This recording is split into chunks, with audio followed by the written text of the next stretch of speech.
ನಮಸ್ಕಾರ ಸ್ನೇಹಿತರೆ, ಪರಿಮಳ ಕುಕ್ಕಿಂಗ್ ಚಾನಲ್ಗೆ ಸ್ವಾಗತ. ಸ್ನೇಹಿತರೆ, ಇವತ್ತು ನಾವು ಯಾವ ಒಂದು ಅಡುಗೆ ಮಾಡಿವಿ ಅಂತಂದರೆ ಇಲ್ಲಿ ನೋಡ್ಬೋದು. ಅಂದರೆ ಹಾಗಲಕಾಯಿ ಫ್ರೈ ಅಂತಂದರೆ ಎಣ್ಣೆಯಲ್ಲಿ ಮಾಡಿರೋ ಫ್ರೈ ಅಂತ ಅಂದ್ಕೊಳ್ಳಿ. ಸ್ನೇಹಿತರೆ, ಇನ್ನೊಂದು ಮನುಷ್ಯನಿಗೆ ಹಾಗಲಕಾಯಿ ಪಲ್ಯ ತುಂಬ ಇಂಪಾರ್ಟೆಂಟ್ ಆಗುತ್ತೆ. ಹಾಗಲಕಾಯಿ ಯಾಕೆಂತಂದರೆ ಕೆಲವರು ಹೇಳ್ತಾರೆ, ಅಂದರೆ ಹಾಗಲಕಾಯಿ ಊಟ ಮಾಡಿದಷ್ಟು ಆರೋಗ್ಯಕ್ಕೆ ಒಳ್ಳೆಯದಂತಾರೆ. ಸ್ನೇಹಿತರೆ, ಯಾರೆಲ್ಲ ವಿಡಿಯೋ ನೋಡ್ತಿದ್ರ ಆದಷ್ಟು ನಮ್ಮ ಒಂದು ಪರಿಮಳ ಕುಕ್ಕಿಂಗ್ ಚಾನಲ್ಗೆ ಆದಷ್ಟು ಸಪೋರ್ಟ್ ಮಾಡಿ, ಆದಷ್ಟು ಚಾನಲ್ಗೆ ಸಬ್ಸ್ಕ್ರೈಬ್ ಮಾಡಿ, ಬೆಲ್ ಬಟನ್ ಕೂಡ ಪ್ಲಸ್ ಮಾಡಿ. ಸ್ನೇಹಿತರೆ, ಇಲ್ಲಿ ಎಣ್ಣೆ ಇದೆ, ಅದಾದಮೇಲೆ ಅರಿಶಿಣ ಇದೆ, ಅದಾದಮೇಲೆ ಉಪ್ಪು ಕೂಡ ಇದೆ, ಅದಾದಮೇಲೆ ಇಲ್ಲಿ ಕರಿಬೇವು ಇದೆ, ಅದಾದಮೇಲೆ ಒಂದು ಮಾತ್ರ ನಾವು ಈರುಳ್ಳಿ ತೊಗೊಂಡಿರೋದು, ಅದಾದಮೇಲೆ ಇಲ್ಲಿ ಧನಿಯಾ ಪೌಡ್ರ್ ಇದೆ, ಅದಾದಮೇಲೆ ಖಾರ ಇದೆ. ಸ್ನೇಹಿತರೆ, ಇಲ್ಲಿ ನೋಡ್ಬೋದು ಹಾಗಲಕಾಯಿ ಕೂಡ ಕಟ್ ಮಾಡಿದ್ದೀವಿ ನಾವು. ಸ್ನೇಹಿತರೆ, ಇನ್ನೊಂದು ಹಾಗಲಕಾಯಿ ಅಂದರೆ ಹಾಗಲಕಾಯಿ ಫ್ರೈ ಮಾಡೋದಕ್ಕೆ, ಅಂದರೆ ಎಣ್ಣೆಯಲ್ಲಿ ಫ್ರೈ ಮಾಡೋದಕ್ಕೆ ಜಾಸ್ತಿ ಪದಾರ್ಥಗಳು ಬೇಕಾಗೋದಿಲ್ಲ. ತುಂಬ ಅಂದರೆ ತುಂಬ ಕಡಿಮೆ ಪದಾರ್ಥ ಬೇಕಾಗುತ್ತೆ. ನಿಮಗೆ ಆಲ್ರೆಡಿ ನಾನು ಹೇಳಿಬಿಟ್ಟೆ, ಅಂದರೆ ಏನೆಲ್ಲ ಬೇಕಾಗುತ್ತೆ.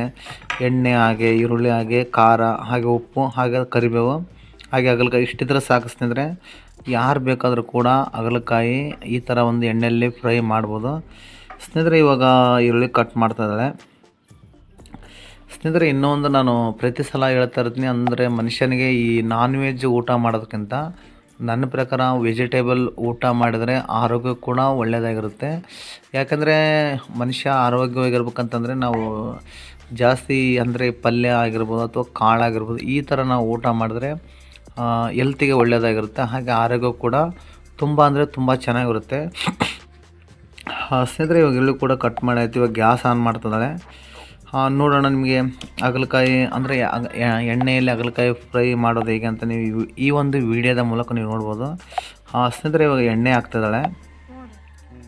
ಸ್ನೇಹಿತರೆ, ಇನ್ನೊಂದು ಕಡಾಯಿ ಬಿಸಿ ಆದಮೇಲೆ ಎಣ್ಣೆ ಹಾಕಿ ಇವಾಗ ಸ್ನೇಹಿತರೆ ಇಲ್ಲಿ ನೋಡ್ಬೋದು ನೀರು ಹಾಕ್ತಿದ್ದಾಳೆ. ಒಂದು ಸ್ವಲ್ಪ ಅರಿಶಿಣ ಹಾಕ್ತಿದ್ದಾಳೆ. ಸ್ನೇಹಿತರೆ, ಈ ಥರ ಅರಿಶಿಣ ಹಾಕಿದ್ಮೇಲೆ ಒಂದು ಸ್ವಲ್ಪ ಉಪ್ಪು ಹಾಕಬೇಕು. ಉಪ್ಪು ಹಾಕಿದ್ಮೇಲೆ ಈ ಥರ ನೀವು ಚೆನ್ನಾಗಿ ಮಿಕ್ಸ್ ಮಾಡಬೇಕಾಗುತ್ತೆ. ಮಿಕ್ಸ್ ಮಾಡಿದ್ಮೇಲೆ ಸ್ನೇಹಿತರೆ, ನೀವು ಈ ಥರ ಅಂದರೆ ನೀವು ಕಟ್ ಮಾಡಿರ್ತಕ್ಕಂಥ ಹಾಗಲಕಾಯಿನ ಇದರಲ್ಲಿ ಚೆನ್ನಾಗಿ ಮಿಕ್ಸ್ ಮಾಡಬೇಕಾಗುತ್ತೆ. ಯಾಕಂದರೆ ಎಣ್ಣೆ ಆಮೇಲೆ ಒಂದು ಅರಿಶಿಣಕ್ಕೆ ಒಂದು ಸ್ವಲ್ಪ ಕಲರ್ ಕೂಡ ಬರುತ್ತೆ. ಅದರಲ್ಲಿ ಹಾಗಲಕಾಯಲ್ಲಿ ಇರ್ತಕ್ಕಂಥ ಒಂದು ಇಸ್ಸ ಮಾತ್ರ ಹೋಗುತ್ತೆ. ಅಂದರೆ ಊಟ ಮಾಡೋ ಟೈಮಲ್ಲಿ ಕೆಲವ್ರಿಗೆ ಇಸ್ಸಾಗುತ್ತೆ, ಕೆಲವ್ರು ಊಟ ಮಾಡೋದಕ್ಕೆ. ಇನ್ನೊಂದು ಸ್ನೇಹಿತರೆ, ಈ ಜನಗಳು ಜಾಸ್ತಿ ಹಾಗಲಕಾಯಿ ಊಟ ಮಾಡೋದಿಲ್ಲ, ಬೇಕಾದ್ರೆ ನೋಡ್ಬೋದು. ಹಾಗಲಕಾಯಿ ಅಂತಂದ್ಬಿಟ್ರೆ ಸ್ವಲ್ಪ ಹಿಂದಕ್ಕೆ ಸರ್ಕೊಳ್ತಾರೆ. ಯಾಕೆಂತಂದರೆ ಊಟ ಮಾಡೋದಕ್ಕೆ ತುಂಬ ಇಸ್ಸಾಗಿರುತ್ತೆ. ಸೊ ಹಾಗಾಗಿ ಊಟ ಮಾಡೋದಕ್ಕೆ ಜಾಸ್ತಿ ಜನ ಇದನ್ನು ಜಾಸ್ತಿ ಇಷ್ಟಪಡೋದಿಲ್ಲ. ಸೊ ಇನ್ನೊಂದು ನಾನು ಹೇಳೋದೇನಂತಂದರೆ, ಹಾಗಲಕಾಯಿ ಕೆಲವರು ಅರ್ಥ ಮಾಡಿಕೊಂಡವರು ಹಾಗಲಕಾಯಿ ಊಟ ಮಾಡ್ತಾರೆ. ಇನ್ನು ಕೆಲವರು ಅರ್ಥ ಮಾಡಿಕೊಳ್ಳಲಾರ್ದವರು ಸ್ವಲ್ಪ ಹಾಗಲಕಾಯಿ ಊಟ ಮಾಡೋದಕ್ಕೆ ಸ್ವಲ್ಪ ಹಿಂದೆ ಮುಂದೆ ನೋಡ್ತಾರೆ.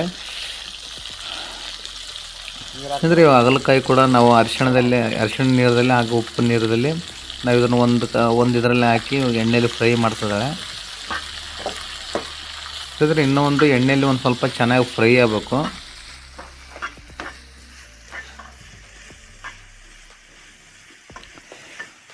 ಹಾಗೆ ಸ್ನೇಹಿತರೆ, ಇನ್ನೊಂದು ನಾನು ಹೇಳೋದಂತಂದರೆ, ನಾನು ಯೂಟ್ಯೂಬ್ ಬಗ್ಗೆ ಏನಂದರೆ ಪ್ರತಿಯೊಂದು ವೀಡಿಯೋದಲ್ಲಿ ಹೇಳ್ತಾ ಇರ್ತೀನಿ.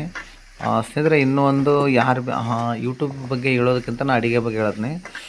ಸ್ನೇಹಿತರೆ, ಇನ್ನೂ ಒಂದು ಏನಂತಂದರೆ, ಯಾರಿಗೆಲ್ಲ ಮನೆಯಲ್ಲಿ ಅಡುಗೆ ಬರೋದಿಲ್ಲ, ನೀವು ನಿಮ್ಮ ಅಡುಗೆ ಬರೋದಿಲ್ಲಲ್ವ ಅಂಥವ್ರು ಮಾತ್ರ ಯೂಟ್ಯೂಬಲ್ಲಿ ನಿಮ್ಗೆ ಯಾವ ಥರ ಅಡುಗೆ ಬೇಕು ನೀವು ಆ ಥರ ವಾಯ್ಸಲ್ಲಿ ಹೇಳಿಬಿಟ್ರೆ ಅದೇ ಥರ ಅಡುಗೆಗಳು ಬರ್ತವೆ. ಅಕಸ್ಮಾತ್ ನಿಮಗೆ ಸೌತೆಕಾಯಿ ಮಾಡೋಕ್ಕೆ ಬಂದಿಲ್ಲ ಅಂತಂದರೆ ಸೌತೆಕಾಯಿ ಮಾಡೋದು ಹೇಗೆ ಈ ಥರ ನೀವು ಸರ್ಚ್ ಮಾಡಿಬಿಟ್ರೆ ತಾನೇ ಬಂದುಬಿಡ್ತಾವೆ. ಸೊ ಹಾಗಾಗಿ ಯಾರಿಗೆಲ್ಲ ಅಡುಗೆ ಮಾಡೋಕ್ಕೆ ಬರೋದಿಲ್ಲ ಅಂಥವ್ರು ಯೂಟ್ಯೂಬಲ್ಲಿ ಸರ್ಚ್ ಮಾಡ್ಬೋದು. ಸ್ನೇಹಿತರೆ, ಇವಾಗ ಹಾಗಲಕಾಯಿ ಕೂಡ ಒಂದು ಸ್ವಲ್ಪ ಫ್ರೈ ಆಗಿದೆ. ಇವಾಗ ಕರಿಬೇವು ಕೂಡ ಹಾಕಿದ್ರು, ಅದನ್ನು ಕೂಡ ಒಂದು ಸ್ವಲ್ಪ ಅದರಲ್ಲಿ ಮಿಕ್ಸ್ ಮಾಡ್ತಾರೆ. ಕರಿಬೇವು ಯಾಕೆ ಒಂದು ಸ್ವಲ್ಪ ಲೇಟಾಗಿ ಹಾಕಿವು ಅಂತಂದರೆ, ಮುಂಚೆ ಹಾಕಿದರೆ ಸ್ನೇಹಿತರೆ ಅದು ಒಂದು ಸ್ವಲ್ಪ ಅಂದರೆ ಬ್ಲ್ಯಾಕ್ ಕಲರ್ ಬರುತ್ತೆ. ಸೊ ಹಾಗಾಗಿ ನಾವು ಒಂದು ಸ್ವಲ್ಪ ಲೇಟಾಗಿ ಹಾಕಿರೋದು. ನೀವು ಮುಂಚೆ ಹಾಕಿದರೆ ಏನಾಗುತ್ತೆ ಅಂದರೆ ಅದು ಒಂದು ಸ್ವಲ್ಪ ಕರಗಾಗಿಬಿಡುತ್ತೆ. ಸ್ನೇಹಿತರೆ, ಇವಾಗ ಮಿಕ್ಸ್ ಮಾಡ್ತಿದ್ದಾಳೆ. ಇವಾಗ ನೆಕ್ಸ್ಟು ಅರಿಶಿಣ ಹಾಕ್ತಿದ್ದಾಳೆ.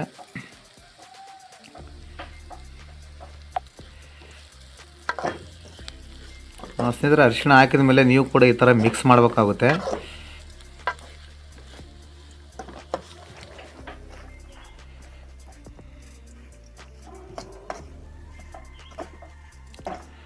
ಸ್ನೇಹಿತರೆ ಈ ಥರ ಮಿಕ್ಸ್ ಮಾಡಿದ್ಮೇಲೆ ನೋಡೋಣ ನೆಕ್ಸ್ಟ್ ಮತ್ತೆ ಏನು ಮಾಡ್ತಾರಂತ.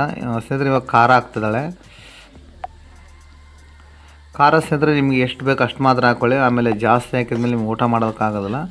ಹಾಗಲಕಾಯಿ ನಿಮಗೆ ಸ್ವಲ್ಪ ಇತ್ತಂದ್ರೆ ಸ್ವಲ್ಪ ಖಾರ ಜಾಸ್ತಿ ಹಾಕ್ಕೊಳ್ಳಿ.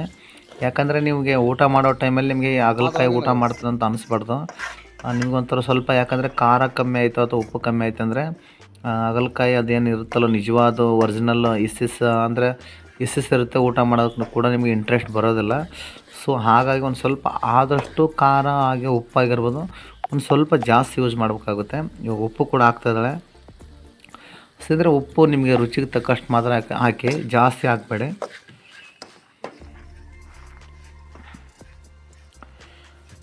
ಸ್ನೇಹಿತರೆ ಉಪ್ಪು ಹಾಕಿದ ಮೇಲೆ ಮಿಕ್ಸ್ ಕೂಡ ಮಾಡ್ತಾಯಿದ್ದಾಳೆ. ಸ್ನೇಹಿತರೆ ಇವಾಗ ಒಂದು ತಕ್ಕ ಮಟ್ಟಿಗೆ ಒಂದು 100%ದಲ್ಲಿ ಒಂದು 60 ಅಥವಾ 70% ಅಡಿಗೆ ಆಗಿದೆ. ನೋಡ್ತಾ ಇದ್ದಾರಲ್ವ, ತುಂಬ ಅಂದರೆ ತುಂಬ ಚೆನ್ನಾಗಿ ಬಂದಿದೆ. ಎಣ್ಣೆಯಲ್ಲೇ ಫ್ರೈ ಆಗಿರೋದು. ಇನ್ನು ಕೆಲವರು ಎಣ್ಣೆಯಲ್ಲಿ ಅಂದರೆ ಒಂದು ಸ್ವಲ್ಪ ಅಂದರೆ ಖಡಕ್ಕಾಗಿ ಅಂದರೆ ಗರಿಗರಿಯಾಗಿ ಕೆಲವರು ಫ್ರೈ ಮಾಡ್ತಾರೆ. ಸೊ ನಾವಿಲ್ಲಿ ಗರಿಗರಿಯಾಗಿ ನಾವು ಫ್ರೈ ಮಾಡಿಲ್ಲ, ಎಣ್ಣೆಯಲ್ಲೇ ಒಂದು ಸ್ವಲ್ಪ, ಯಾಕಂದರೆ ಅದು ಹಸಿ ಇರೋದ್ರಿಂದ ಬೇಗ ಫ್ರೈ ಆಗೋದಿಲ್ಲ.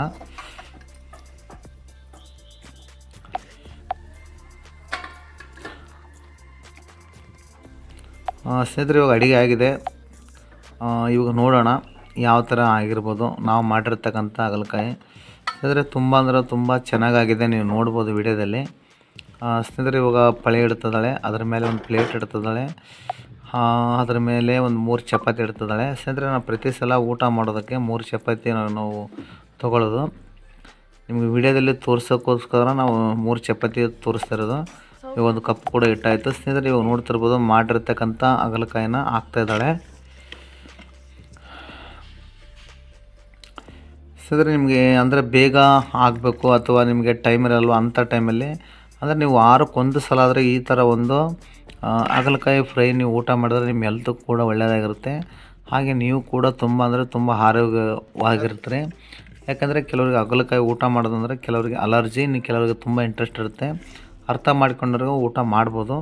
ಕೆಲವರು ಅರ್ಥ ಮಾಡ್ಕೊಳ್ಳೋರ್ದವರು ಬೇರೆ ಬೇರೆ ಥರ ಎಲ್ಲ ಅಂದರೆ ನಾನ್ ವೆಜ್ ಆಗಿರ್ಬೋದು ಅಥವಾ ಬೇರೆ ಬೇರೆ ಥರ ಎಲ್ಲ ಊಟ ಮಾಡ್ತಾರೆ. ಸ್ನೇಹಿತರೆ ರೆಡಿಯಾಗಿದೆ, ನೋಡ್ತಾ ಇರ್ಬೋದು ನೀವು ವಿಡಿಯೋದಲ್ಲಿ. ತುಂಬ ಅಂದರೆ ತುಂಬ ಚೆನ್ನಾಗಿದೆ. ಸ್ನೇಹಿತರೆ ಹಾಗೆ ಯಾರೆಲ್ಲ ವಿಡಿಯೋ ನೋಡ್ತಿದ್ರೆ ಆದಷ್ಟು ನಮ್ಮ ಒಂದು ಯೂಟ್ಯೂಬ್ ಚಾನಲ್ಗೆ ಆದಷ್ಟು ಸಬ್ಸ್ಕ್ರೈಬ್ ಮಾಡಿ. ಹಾಗೆ ಸ್ನೇಹಿತರೆ ಸಪೋರ್ಟ್ ಮಾಡಿ, ಬೆಲ್ ಬಟನ್ ಕೂಡ ಪ್ಲಸ್ ಮಾಡಿ. ಬೆಲ್ ಬಟನ್ ಯಾಕೆ ನೀವು ಪ್ಲಸ್ ಮಾಡ್ಬೇಕಂತಂದರೆ ಎಲ್ಲರಿಗಿಂತ ಮುಂಚೆ ಸ್ನೇಹಿತರೆ ನಿಮಗೆ ನೋಟಿಫಿಕೇಷನ್ ಬರುತ್ತೆ. ಆ ಒಂದು ನೋಟಿಫಿಕೇಷನ್ ಮೂಲಕ ನೀವು ನಮ್ಮ ವಿಡಿಯೋಗಳನ್ನು ನೋಡ್ಬೋದು. ಸ್ನೇಹಿತರೆ ಯಾರೆಲ್ಲ ವಿಡಿಯೋ ನೋಡ್ತಾರೆ ಎಲ್ರಿಗೂ ನಮಸ್ಕಾರ. ಸ್ನೇಹಿತರೆ ಮತ್ತೆ ನಾನು ನಿಮಗೆ ನೆಕ್ಸ್ಟ್ ವಿಡಿಯೋ ಸಿಗ್ತೀನಿ. ಜೈ ಹಿಂದ್, ಜೈ ಕರ್ನಾಟಕ. ನಮಸ್ಕಾರ. ನಗುತ್ತಾ ಇರಿ, ನಗಿಸ್ತಾ ಇರಿ. ಬಾಯ್.